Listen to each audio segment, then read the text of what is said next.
धार्मिक यात्रा करने के लिए दक्षिण का उत्तर आता है। बाबा विश्वनाथ पर अगर दक्षिण के लोगों की जितनी श्रद्धा है उतने उत्तर पूर्व पश्चिम चारों तरफ के लोगों की है। यह तो 12 ज्योतिर्लिंग है। बाबा भोलेनाथ का समय यह श्रावण मास चल रहा है। इस प्रकार से अद्भुत त्याग का, अद्भुत संस्कृति को देने का बाबा ने प्रयास किया था। बाबा के आशीर्वाद से जिस प्रकार से यह धरा फलती फूलती थी, रोमांच हो जाता है उसको सुन करके, उसको देख करके, उसको समझ करके। अद्भुत है यह धरा, जहां का राजा तीनों त्रिलोक का स्वामी त्याग की पराकाष्ठा करता था। और उसके उदाहरण थे महादेव। समुद्र मंथन में जब विष निकलता है तो महादेव उसको पीने का काम करते हैं।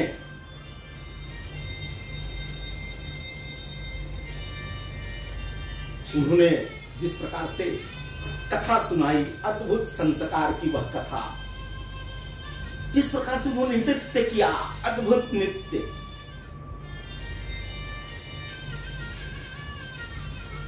ऐसे महादेव की आराधना करने वाला यह देश गुलाम हुआ। अहंकार के कारण, आपसी द्वेष के कारण, आपस में बंटने के कारण जो सनातन था, जो पुरातन था, चिरातन था, वह मुट्ठी भर कुछ आतताई आए और इस देश पर शासन करने लगे। इस देश की पुरानी संस्कृति को तहस नहस करने लगे। उस संस्कृति को, उस समाज को तोड़ कर रख दिया।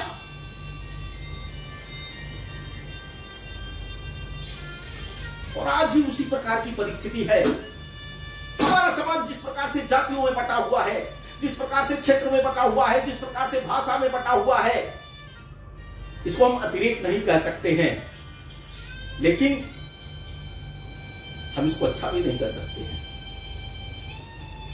सम्यक चिंतन होना चाहिए, सम्यक वाणी होनी चाहिए, सम्यक संकल्प होना चाहिए। और मनसा वाचा कर्मणा, हम जो वह उद्घोष करते हैं कि धर्म की जय हो, अधर्म का नाश हो, प्राणियों में सद्भावना हो, विश्व का कल्याण हो, वह उद्घोष केवल उद्घोष न रह जाए। यानी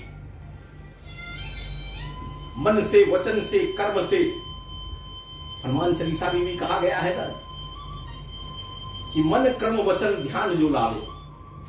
मन से, वचन से और कर्म से अगर ध्यान में ला करके हम सदकर्म करते हैं तो वह सदकर्म फलीभूत होता है, वह कल्याणकारी होता है, वह दुनिया को मार्गदर्शक होता है। और इसमें से कहीं एक भी चूक होती है तो वह समाज के लिए उपयोगी नहीं होता, उस पर विश्वास नहीं जमता है। प्रेम, स्नेह, करुणा की वह जो बात है वह केवल मन से कहने से नहीं हो सकती है। समरसता की बात केवल कहने से नहीं हो सकती है। कुटुंब को हम सोचे कि संस्कारवान कुटुंब हो, लेकिन उसके लिए प्रयत्न करने पड़ेंगे। पर्यावरण का संकट अगर इस विश्व पर खड़ा है तो उसके लिए प्रयास करने पड़ेंगे। गरीबी, कुशिक्षा, जो भी चीजें हम देखते हैं वह केवल कहने मात्र से नहीं होगा, केवल सोचने मात्र से नहीं होगा, केवल उपाय बताने से नहीं होगा। उसके लिए कठिन परिश्रम करना पड़ेगा। मनसा वाचा कर्मणा, मन कर्म वचन ध्यान जो लावे, तब उसकी सिद्धि मिलती है। संकल्प से सिद्धि, एक भारत श्रेष्ठ भारत का हमारा जो संकल्प है, वह संकल्प अपने कर्मों से पूरा होने वाला है, अपने व्यवहार से पूरा होने वाला है, अपने चिंतन से पूरा होने वाला है। कहां हमारे अंदर अच्छाई है, कहां हमारे अंदर दुर्गुण है। तो तुलसीदास जी कहते थे कि कुमति सुमति सबके उर्वश।